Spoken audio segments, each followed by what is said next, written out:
శాసనసభ పూర్తయింది. శాసనసభ సమావేశాలు అయిపోయినాయి. ఇక శాసనసభ పక్షాలు ఈ కథ అంతా అయిపోయింది. ఇక్కడ స్పష్టమైపోయింది. Telugu Desam party, Janasena, BJP participate చేసినాయి. వైఎస్ఆర్ కాంగ్రెస్ పార్టీ మండలికి వెళ్ళింది, అసెంబ్లీకి రాలేదు.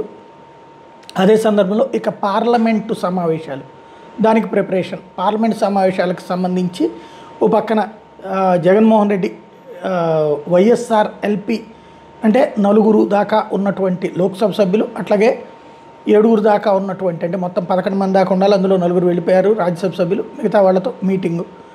పార్లమెంట్లో చర్చించాల్సిన అంశాలు ప్రస్తావించుకుంటూ వచ్చారు. అందులో సరే మళ్ళీ ఈ పరివర్తనత్వాన్ని లాంటి వాళ్ళు రారనుకుంటారు.